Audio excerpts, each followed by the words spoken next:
the core of new rock and metal. Welcome to the Short Chris Rock Show, here for Total Rock Radio. This is the first interview I'm doing for Total Rock, so really, really cool stuff. I've got a brand new band for you to check out. They're called Ephemera. I hope I've pronounced that correctly. And I've got the duo themselves. I've got Chris and Mason. So how are you guys doing today? You well? Yeah, we're good, man. Thank you for having us. Mason, you got to say hello, mate. You're a vocalist. You're supposed to talk. I'm good, mate. Yeah. Cheers for having us on. So obviously, I know you, Chris, from previous band Acolytes. We've had a good time in the past and stuff. Mason, it seems like you're kind of like just stepping into things and joining us. Oh, and he's saying goodbye from the camera for a minute. But yeah, I know you kind of briefly touched on it before we started, but how did kind of Ephemera come about? How did your music start for you? What's the background of it all? Do you want to go, Mason? You do it. Yeah. So I think we started before the pandemic, didn't we? We just started kind of we'd hang out, and I mean, I've no musical background before this, and me and Chris would hang out, and he's got all the recording equipment, and it was just kind of a case of, do you want to have a go? You know, we're into the same music. Yeah, we just, do you want to have a go? And like, yeah, we'll give it a shot, and it's kind of snowballed from there. And 2 years later, and pandemic hit, and then we're, kind of stuck at home, no creative outlet, and it's just another form of expressing ourselves, and it's it's a creative project, something to occupy yourself when we can't tattoo, because there's only so much drawing and painting that you can do, and it's kind of gone from there, and now we've come to enjoy it, and we've built an EP from it. So yeah, you've got 4 tracks on there, haven't you? Create, Isolate, which is the first one. Then you've got Dream State, Micah, and The Divine. I'll step in a bit and just explain the name, because there's like 4 ways that you can pronounce it. Ephemera, ephemera, loads of things like that. Basically, the word is it's basically a word to describe disposable. So like if you have like a piece of paper or a biro or something that's throwaway. So that we called that the project, because it were never meant to be a band. It were meant to be just something to get out and sort of doing this 7-month period that we were forced to not do anything. And then coming out the back of that and world goes back to normal, then we've got an opportunity to push this and play it live and do things like that. So we'd sort of put the groundwork in. We never had an intention of pursuing it. I guess it were just it were more of a cathartic sort of thing where you get it out and vent your frustration, I guess, I think is the original plan of what it was. I believe from us kind of like talking as well, you've it's been a bit of a rough year for everyone, but is this relating to mental health as well? Has this helped you with your mental health? Is that been a part of it? I mean, Mason, I can't. I mean, Mason will be able to explain and talk about his lyrics, because they are sort of derived from that avenue. But from my personal thing of just writing the music, there were some points where I've said to a couple of his friends and that there were some days we didn't need to wake up. And from that point of view, when you've got nothing and then a dog walk becomes really important to you, or maybe a little bit of a project becomes a bit important to you. And so we do it so weekly, me and Mason would meet up and just go, right, we've got this, so we've worked on this. And I think it were an outcome for me to keep myself occupied. I mean, we lost a lot of friends and family members due to mental health and due to COVID. And I think that for me were an outcome. But with Mason, obviously, I wrote the music side with Mason, but Mason were fully entitled to do whatever he wanted with his lyrics. And I think that's for him to say, I suppose. So I'll let you say, Mason. Yeah, it's the same kind of deal. So you stuck at home and you've nothing to wake up for, really. You don't have to get out of bed, and it gets you down. Depression, I think, for both of us, it's a massive issue, and it become even more of an issue when we've no creative outlet, with no reason to leave the house. Yeah. So a lot of the lyrics, they are derived from our own personal struggles and different things like that. It's you spend a lot of time in your own head when you've nothing to occupy yourself with. Yeah, I mean, obviously, I want to give. I want to give a bit of a shout out as well, because we're going to his first gig. We're watching a gig. So Dead Arts are playing a gig in Sheffield, and that's deadlined with Double Sold His Soul in like a month. I think it's about 2 weeks away now. Yeah. But obviously that gig was to celebrate the life and passing of the drummer, and Alan. He was a close friend of mine. I've done a fair few gigs with this guy, and there's a couple other people that have been involved in music that I know personally that have passed away in the last 12 months due to mental health and lots of things. And I just feel like we weren't going to put this music out. We were going to do it just for us. And for that point of view, I felt like, well, why not let people hear it? Just simply because, well, we've done something, we've been creative. The product can have no negative input for me, because the reason we're still here is maybe that kept us rolling at that point, and that's the strength in it. If somebody likes it, so be it. If somebody doesn't, then so be it as well. But for me, it's the most honest avenue that I've ever done musically. I mean, how does this kind of compare with your previous experience of, creating music? I mean, I imagine this is a whole new kind of way of doing it. Incredibly restrictive, like, I mean, Mason can't, has never, until we started to jam this after the pandemic, he'd never been in a practice to actually play with live people in a live room. And so that's different for him. But for me, it sort of regressed. It went the other way. I've gone from jamming with loads of guys and you're all sat in a room and like, you bounce off each other and you develop it, to this part where it's like, right, all we've got is what's in front of us and we're going to write the best of what we can. I think that, like, I've jammed with guys, I'm thinking that guy could play guitar better than me in that point, but all I've got is me here right now. So the best I can do is what I've got. That's it, and I mean, then I'm playing bass or playing drums on these. I know I could name drop so many people that would destroy and do better versions of what I've done on this track. But when you've got just yourself and your bubble, my bubble were Mason, so that were it, So it were a case of you'd work to your best to what you've got, So I believe, only just from obviously looking at what you sent me, that the title of the EP as well is called "Why Did You Come Here?" So is there a reason behind that? Mason, do you want to do it? That it come from the samples that we were putting throughout the EP. Okay. There's a few samples that we've took snippets from. They're from old like documented experiments from 50s. Okay. With to do with depression and to do with mental health. Depression and therapies and stuff like that, and it just kind of it kept on playing every time we were in the sample were in one of the songs, and we kept hearing it, and it kind of resonated a bit, and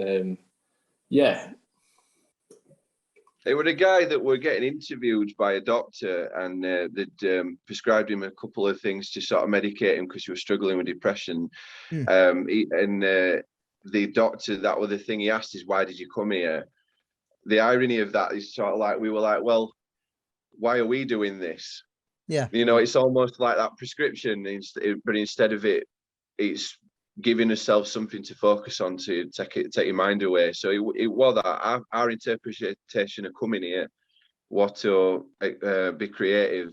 If somebody comes and wants to hear that process, then they're in the right avenue, and that's sort of why did you come here, that point of view.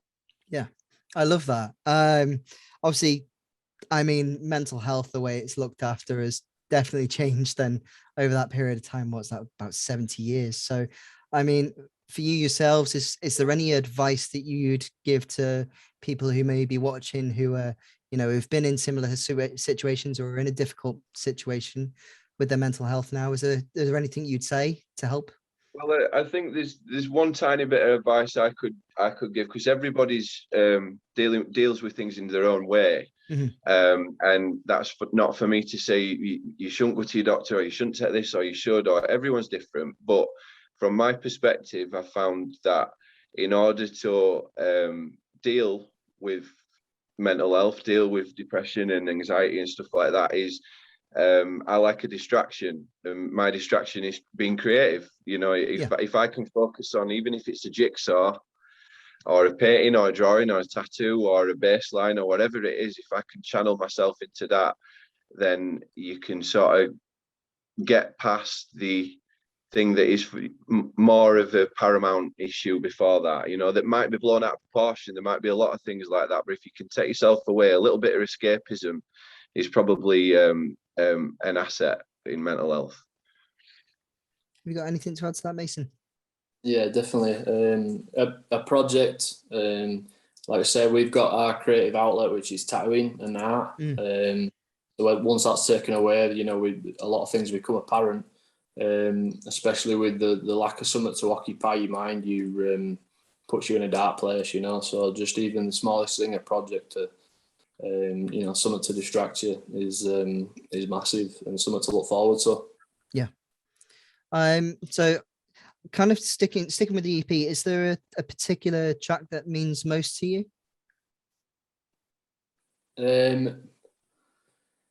Me personally, probably the first one that we wrote, which was Create, Isolate. That were fresh. There's all the feelings that we're getting from the pandemic, being told to lock down, that were all fresh, and that were kind of our first expression. And that song was, our first expression of that kind of situation. So that was straight up, just raw, emotion kind of for me. The first thing that I had to write is the first thing that I had in my head when we had to create it. And, Can I? That's sorry, go on. Sorry, go on. That's kind of reflected in the title. So create, isolate. We've gone from create to isolate, and then the only thing we could do is have that have something to create again, and keep yourself sane. Now, I'm not sure with this track, so I saw a different title for that track as well. Is that something you want to talk to me about? No, well, it was Pandemic Pink. That's what you're on about. The Pink Pandemic. Yeah. That was because when we started, we didn't know, because we've written an album. There's 4 tracks on this, but we've written about 11 tracks. Okay. And so we divided them in half, and sort of split what we needed to do on one to sort of show an introduction, and then sort of the songs progress on the next ones are a bit heavier, a bit more in depth. Yeah. But I think what we did originally is we called each track a colour.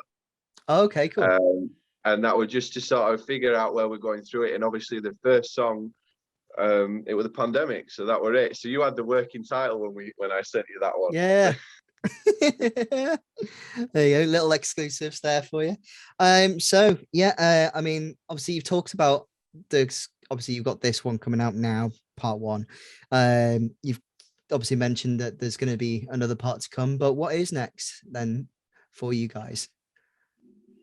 It's I think what we did is, and I think we commented on it between us as well, the first section of tracks, so say for example the first 5 tracks of last year were incredibly angry and frustrated, and in a more of an emotive state, and in that light they were clubbed together, and that's what this EP is.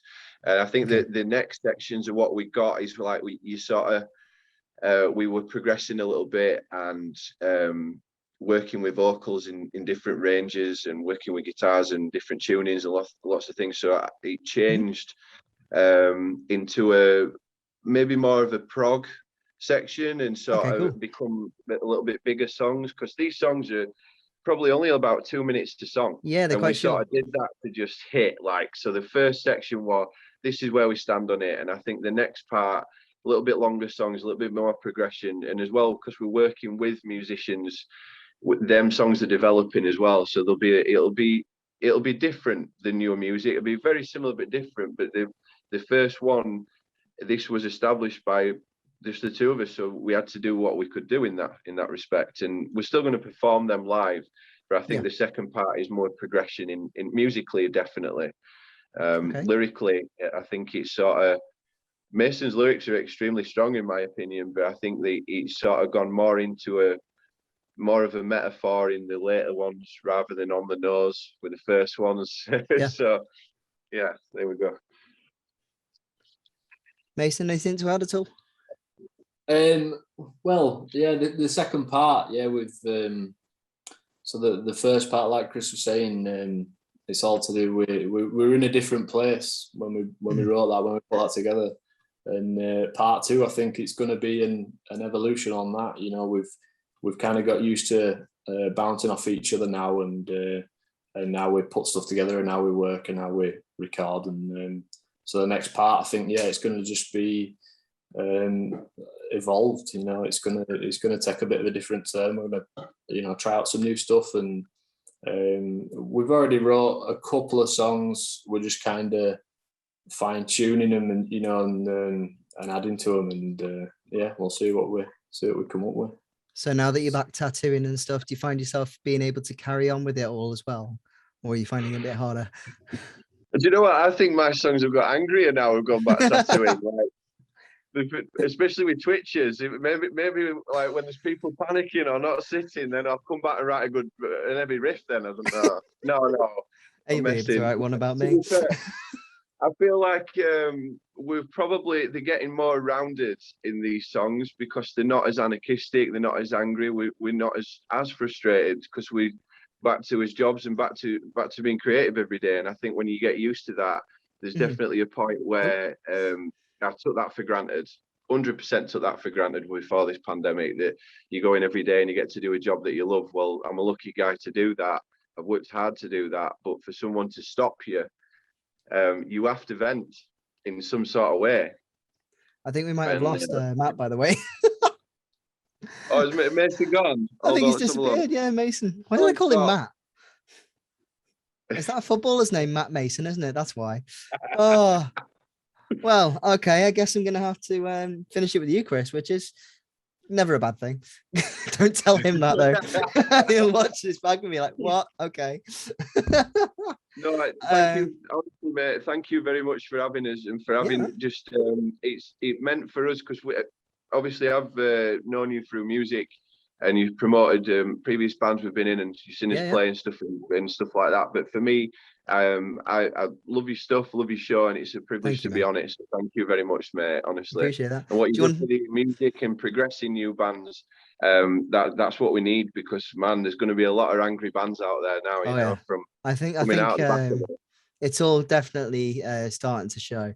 Is there anything you want to plug? Do you want to plug the tattoo shop? We both work at the Drop of Ink in Shipley. We do various different bits of tattooing and stuff, and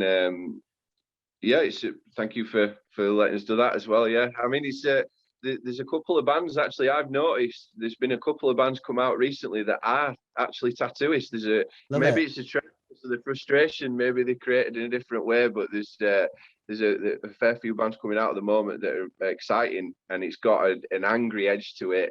And maybe tattooing and hardcore or metal is maybe affiliated in some sort of way. Tattoo core, a new genre coming out. that sounds really good. I like that. That's cool. Hey, oh, he's back. He's coming back just in time to say goodbye. Here we go. Guys, lost it. Oh, and there goes. Here we go. Yeah, he's coming. Can you hear me, Mason? Yeah, I'm good. Can you hear me? Yeah, we can hear you, mate. Sorry. That's okay, don't worry. Well, we've done all the plugging we needed to do, I imagine. Mason, have you got anything you want to plug at all? Well, just I'd just like to give a bit of gratitude to Chris just for his patience, and it's been a learning experience for me, and it's been a good experience. I wouldn't have been able to do anything without that Chris sorting this for us, and yeah. There you go. He's talking about that, Chris, by the way, not this one. Oh well, you know, with his strong name, it is strong name. And with that, this is Ephemera. Make sure you go and check him out. Let me know what you think of the music if you're listening to it on the show. And yeah, I'll leave all the description, everything below that you need to go and check out. But for now, I've been Short Chris, out.